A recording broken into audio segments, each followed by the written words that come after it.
Bonjour et bienvenue à tous. Je suis Alexia Demazière, chargée de la relation entreprise de l'assurance maladie des Hautes-Pyrénées. Chaque mois, je vous accompagne pour faire un point sur des sujets techniques essentiels.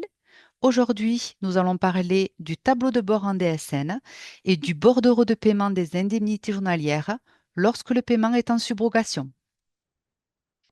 Lors du dépôt d'une DSN, vous avez la possibilité de suivre vos signalements d'événements, notamment en cas d'arrêt ou de reprise de travail. Pour cela, vous pouvez vous appuyer sur un outil essentiel, le tableau de bord. Ce tableau de bord est accessible sur Net Entreprise en cliquant sur la vignette DSN Régime général. Il vous permet de suivre à la fois vos signalements d'événements et vos DSN mensuels.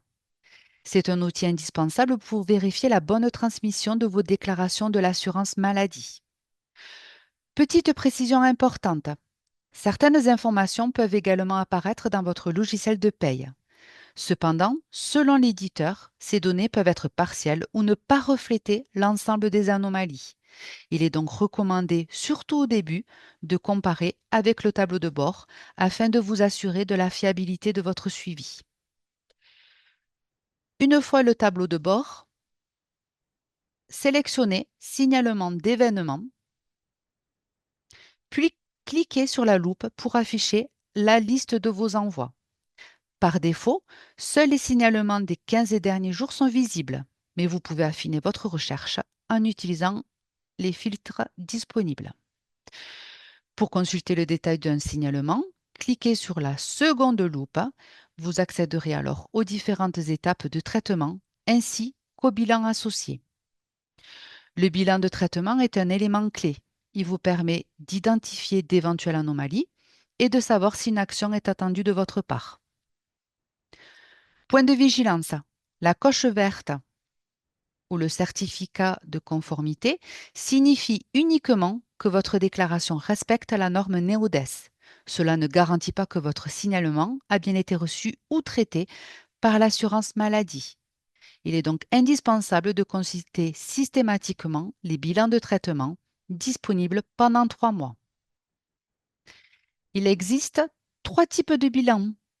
Vous avez le bilan OK, votre attestation a bien été reçue, aucun correctif n'est attendu, même si des pièces peuvent encore être demandées à votre salarié.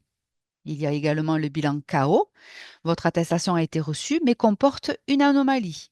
Une action corrective est attendue de votre part.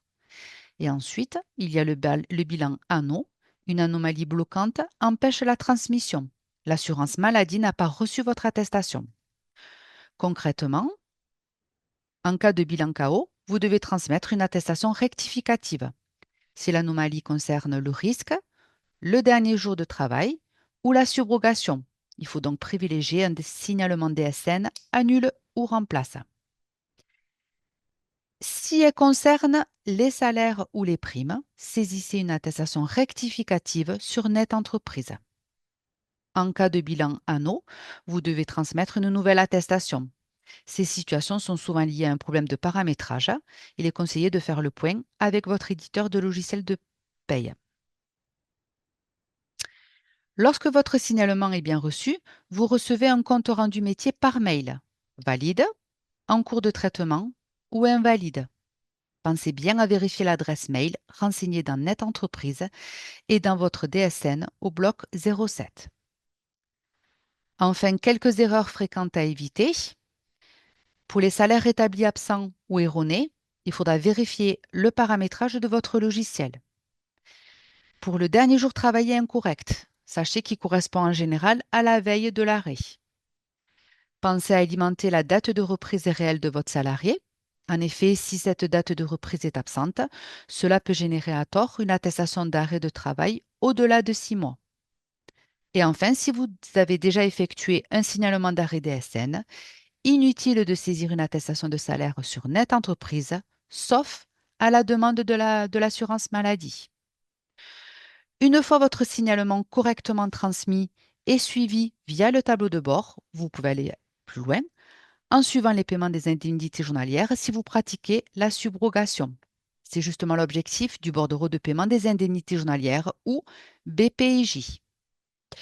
Le bordereau de paiement des indemnités journalières, appelé BPIJ, est un service destiné aux employeurs DSN ou hors DSN et surtout pratiquant la subrogation. Il vous permet de suivre en temps réel les paiements des indemnités journalières versées par l'assurance maladie. C'est un outil qui vous offre une meilleure visibilité et facilite la gestion de vos remboursements. Pour accéder à ce service, vous avez deux façons, soit depuis le tableau de bord, DSN, ou soit par le compte entreprise via Net Entreprise. Pour pouvoir y accéder depuis le compte entreprise, vous devez être inscrit à l'option attestation de salaire sur Net Entreprise. Si ce n'est pas le cas, rendez-vous sur la page d'accueil, sélectionnez compte entreprise, puis saisissez une attestation de salaire. Vous pourrez ensuite accéder au service bordereau de paiement des indemnités journalières. Votre accès sera activé sous un délai de 7 jours. Les BPIJ sont disponibles en ligne, généralement dans les 48 heures suivant le paiement de l'assurance maladie. Sur Net Entreprise, vous pourrez sélectionner la CPAM de votre département, renseigner le SIRET et définir la période comptable souhaitée. Vous accédez ainsi facilement au paiement, soit de manière globale, soit en détail par salarié grâce à leur numéro de sécurité sociale. Les bordereaux sont téléchargeables en plusieurs formats, CSV ou PDF pour une consultation rapide, ou en XML pour une intégration automatique dans votre logiciel de paye. Pour consulter les informations, il vous suffit de cliquer sur l'icône souhaitée ou sur la loupe pour afficher le détail. Les montants affichés peuvent regrouper plusieurs salariés. Le détail apparaît immédiatement. En cliquant sur la loupe, vous accédez aux informations détaillées par montant ou par salarié. Une fois affichées, vous pouvez les enregistrer ou les éditer. Lorsqu'un point d'interrogation apparaît sur une journée de paiement, cela signifie qu'une régularisation a été effectuée par l'assurance maladie, par exemple un rappel ou un trop-perçu. Vous pouvez cliquer dessus pour exporter cette régularisation au format CSV. Dans l'onglet Remboursement, vous pouvez consulter les montants négatifs liés à un ou plusieurs salariés. Pour en comprendre le détail, cliquez sur la loupe, vous accéderez directement aux informations dans le dossier du salarié concerné. Enfin, dans l'onglet Indus, cet onglet vous permet de visualiser l'ensemble des sommes négatives sur une journée comptable. Vous y trouverez les montants, les références des indus, les numéros de sécurité sociale, les noms des salariés, ainsi que le total retenu. Et à tout moment, vous pouvez revenir à la liste des BPIJ depuis chaque page de consultation. Je vous remercie de votre attention. Je suis disponible soit par téléphone au 36 79 ou vous pouvez m'envoyer un message à l'adresse relations aux entreprises-651 assurance-maladie.fr. À bientôt!